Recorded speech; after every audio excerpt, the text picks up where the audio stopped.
What's up guys, welcome back to another This Week in Gaming video. We have more information on the Atari VCS. We have lots of rumors about E3 games, so let's get right into the news.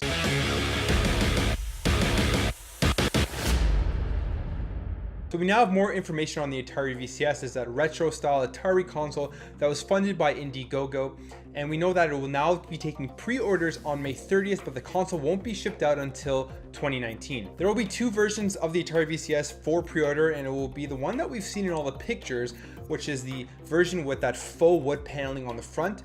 And then there will be just an all black version, and this will retail for $200. They also mentioned that there will be other bundles that can be bought that will come with the controller. So it seems like these pre-orders won't have the original joystick controller or the modern controller, and you'll need to look for the other bundles to get those. Now in terms of specs and the games that will be coming with it, we have found out that the Atari VCS has partnered with AMD, and that the Atari VCS should be a console that can support 4K gaming, 60 FPS, and HDR, so it will be relatively powerful. And it will come packed in with the 100+ Atari Game Vault that you can get on Steam right now. Personally, I'm still very skeptical about this. It really just reminds me of the ColecoVision and the other types of retro consoles like the Ouya that have come out and completely failed.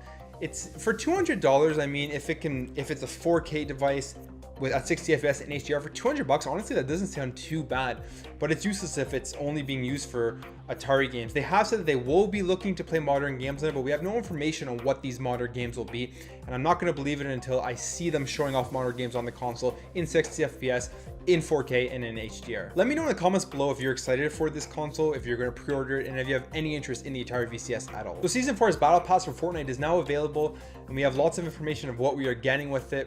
And there's lots of stuff to go over. It's all listed on the website. I'll have that link below. But here are some of the main things. Firstly, there will be craters that will now crash into the map and alter the map. And within these craters, you will have the ability to get access to low gravity power-ups for a limited of time. The battle pass will come with 7 new skins, 5 new emotes, and 3 new gliders.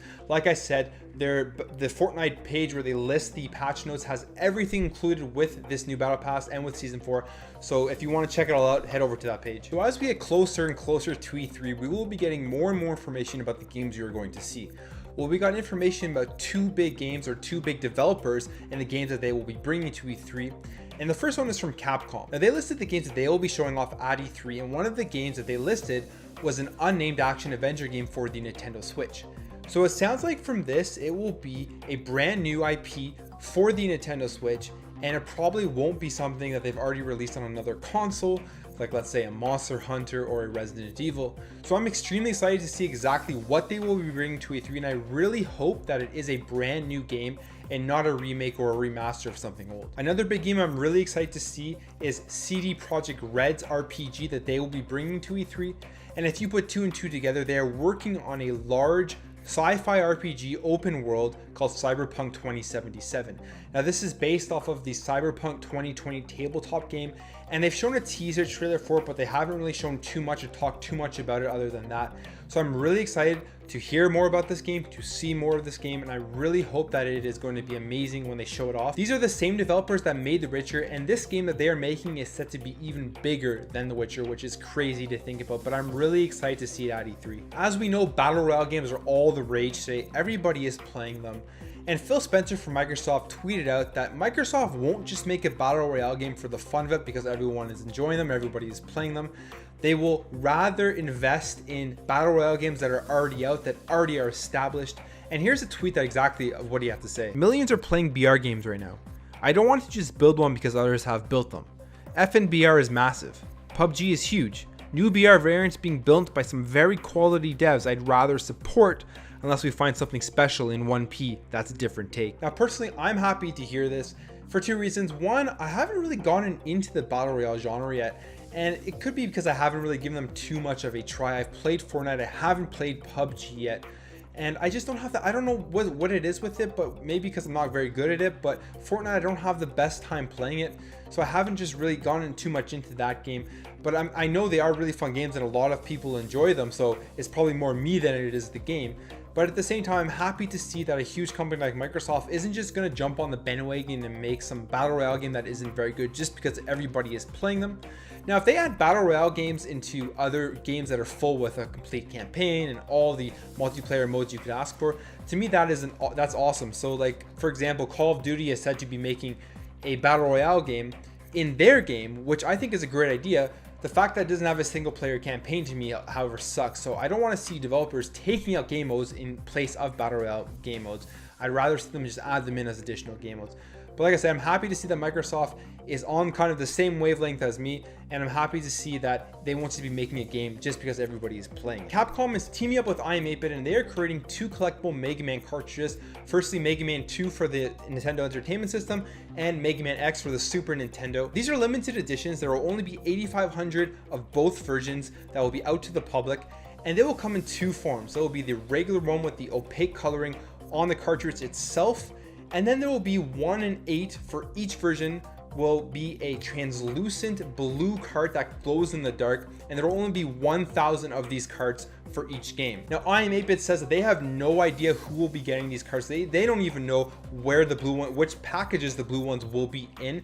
The boxes won't be labeled, and they are going to be sending them out randomly. And like I said, 1 in 8 of the people who order these games will be getting that blue translucent glow in the dark card. Now, it's pretty expensive. It's $100, and it will be shipping in September 2018, but you can pre-order right now. It does come with some additional stuff in the box. It looks really nice, but at that price point, it is a little bit pricey. So Nyko is being sued over the dock that was bricking Nintendo Switch consoles. If we remember back a couple weeks ago, there was a big controversy about the Nyko third-party docks that were breaking Nintendo Switch consoles after the Nintendo Switch released a 5.0 update. And then there was more information that came out that the reason this was happening, it was because Nintendo used a non-standard protocol USB-C in the Nintendo Switch. So at the end of the day, it was kind of Nintendo's fault because they didn't reveal this out to the third-party manufacturers.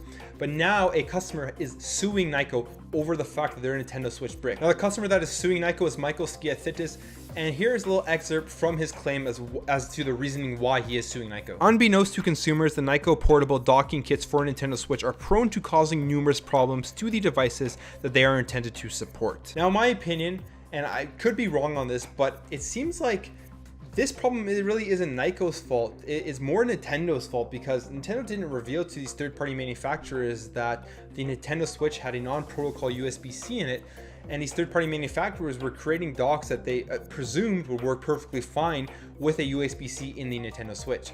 So I don't really think it's really Nyko's fault that this has been happening. It really sucks that Nintendo did this, and then when they released the update, they didn't reveal why these consoles were breaking right away.